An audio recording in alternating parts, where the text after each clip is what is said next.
প্রিয়ান্ত, তোমার ওপর অনুযোগ আছে, তুমি যে লেভেলে ফুটবলটা খেলেছো সেখানে আইএসএল আই লিগ খেলার কথা সেই, কিন্তু তুমি মূল স্রোতে নেই। আমার অভিযোগ আছে, কেন এটা তুমি করছো? না, আমি তো আই লিগে ছিলাম। হ্যাঁ, এবছর আই লিগে যাবো। এই যাবে কতদিন পর যাবে? কলকাতা লিগ কমপ্লিট করে? না, সুপার সিক্সটা হয়ে গেলে। হ্যাঁ, সুপার লিগ একটা সুপার সিক্স। হ্যাঁ, সুপার সিক্স। কোথায় যাচ্ছ এখনো মানে এটা বলতে পারছি না। আচ্ছা, কিন্তু তুমি যাচ্ছ, তোমার মতো প্লেয়ারের তো খেলারই কথা।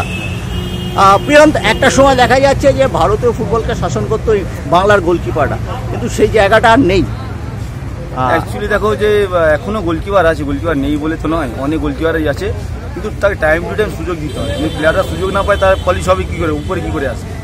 কিন্তু প্লেয়ার গোলকিপার আছে, গোলকিপার নেই তাও নয়, আমরাই যে শেষ তাও নয়, অনেক ভালো ভালো গোলকিপার। তোমাদের পরের প্রজন্ম, তুমি শঙ্কর রায় এই শিল্টন অবসর নিলে, এর পরের প্রজন্মটা কাকে তুমি বলবে গোলকিপারদের মধ্যে? সংগ্রাম আছে, তারপরে ওই মোহনবাগানের ওই রাজা বর্মন আছে, তারা ভালো আছে, তাদেরকে লুকআউট, তাদেরকে খেলার সুযোগ দিতে হয়। সুযোগ না পেলে তারা পলিশ হয়ে উপরে আসবে না। আমরা তো খেলে খেলে আজকে এই জায়গাটা আমরা, মানে সংগ্রাম জিতের কথা বলছো? সংগ্রাম জিত আছে, রাজা বর্মন আছে, সন্তোষ ছিল, ভালো ভালো গোলকিপার আছে। ইস্ট বেঙ্গলের যে খেলছে আদিত্য পাত্র, হ্যাঁ আদিত্য পাত্র জুনিয়র ছেলে, ভালো ছেলে, তাদেরকে তো লুকআউট করতে হবে। ক্লাব যদি তাদের উপর ফোকাস না করে, তারাও তো কোথাও না কোথাও তাদের ক্ষোভ যে খেলতে পারছি না, হারিয়ে যাবে, তাদের উপর লুকআউট করতে হবে।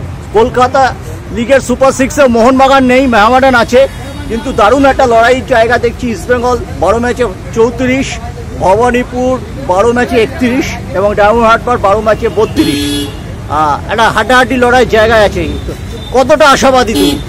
আমাদের টিম যথেষ্ট আশাবাদী আমরা রয়েছি, টিমের প্রতি, টিমের কোচ, টিমের অফিসিয়ালসরা এবং প্লেয়াররা প্রচুর সাপোর্ট করছে, এবং আমরা দেখো সবাই 1-2 পয়েন্টের ডিফারেন্সে রয়েছে। হ্যাঁ, মাঠে খেলা হবে, সবকিছু তোমাদের হাতে আছে। তুমি দুটো ইস্টবেঙ্গলকে হারাতে পারলেই আবার তোমরা দারুণভাবে ইস্টবেঙ্গলকে মেকআপ করে দিতে পারছো। সুপার সিক্স দেখা যায়, কিন্তু আমাদের একটু প্রবলেম হয়ে গেছে যে আমরা ওদের মাঠে খেলতে যাই, সেটা আমাদের ডিসঅ্যাডভান্টেজ। আমরা যদি নিউট্রাল মাঠে খেলি তাহলে আমাদের টিম যথেষ্ট ভালো, এবং আমাদের কনফিডেন্স আছে এবছরটা আমরা খুব ভালো রেজাল্ট করব। তুমি কি বলবে যে সুপার সিক্সের সব ম্যাচ নিরপেক্ষ মাঠে খেলা হোক?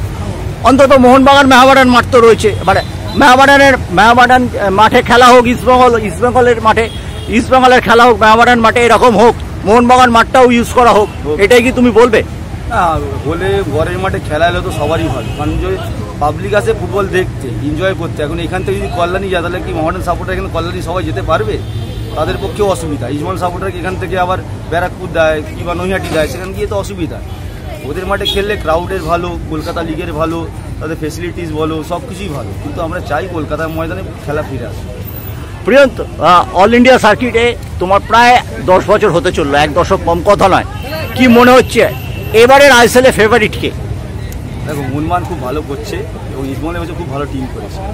ন্যাচারালি দেখা যাবে যে মোহামেডান, আমি চাই যেন মোহামেডানও যেন এই প্রথম বছর খুব ভালো একটা রেজাল্ট পায়। নিশ্চয়ই। তাতে মোহামেডান সাপোর্টাররা যে এত বছর ধরে, এত দিন ধরে যে এই দিনটা দেখতে, এবং আমরা দেখলাম আজকে একটা প্র্যাকটিস ম্যাচেও কত ভিড়, কত সাপোর্টার রয়েছে, এবং এখনো তোমাদের মতো পুরনো প্লেয়ারদের সাথেও দাঁড়িয়ে আছে। আমি সেই ছবিটা একবার দেখে নিচ্ছি।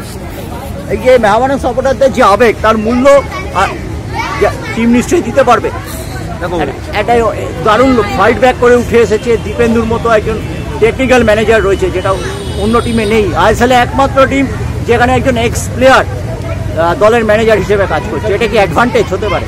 দীপুদা তো ওদের এখন থেকে নেই, দীপুদা নিজে একটা লেজেন্ড প্লেয়ার কলকাতা ময়দানে, এবং দীপুদা এখন থেকে নেই। আমাদের সময় থেকে দীপুদা আমাদেরকে গাইড করাতে শুরু করে, ক্লাবকে টেক কেয়ার করাতে, কোনটা করলে কি ভালো হবে, কোন প্লেয়ার এলে কোথায় কি ভালো হবে, দীপুদাও ভালো করে টেক কেয়ার করছে। তো এটা অ্যাডভান্টেজ একটা ক্লাবের জন্য, ক্লাবের মেম্বার, অফিসিয়াল ফুটবল জানে, ফুটবল বোঝে, সে কাজ করা। যত না ও হয়তো তোমাদের দাদা হয়ে উঠে তোমাদের গাইড করেছে। হ্যাঁ, একদম, এবং এবারও করে চলেছে। এটা কি আইএসএল এর একটা অ্যাডভান্টেজ হতে পারে মোহামেডানের ক্ষেত্রে? নিশ্চয়ই। একটা প্লেয়ারের মর্যাদা বুঝবে, একটা প্লেয়ারের কষ্ট, ভালো খারাপ দুটোই বুঝবে। যদি এটা ন্যাচারাল অফিসিয়ালরা তো দেখুন খেলাই দেখে হয়তো একটা দিন ভুল করলে বলতে পারে এটা ভুল হয়ে গেছে, একে সরিয়ে দাও, বসিয়ে দাও। কিন্তু দীপুদা এজ এ প্লেয়ার আমার মনে হয় যে এটা বোঝার চেষ্টা করে যে না, এটা একদিন ভুল হতেই পারে, একটা মিস্টেক হতেই পারে, তার জন্য প্লেয়ারটা খারাপ না, ওই দিনটা তার জন্য খারাপ।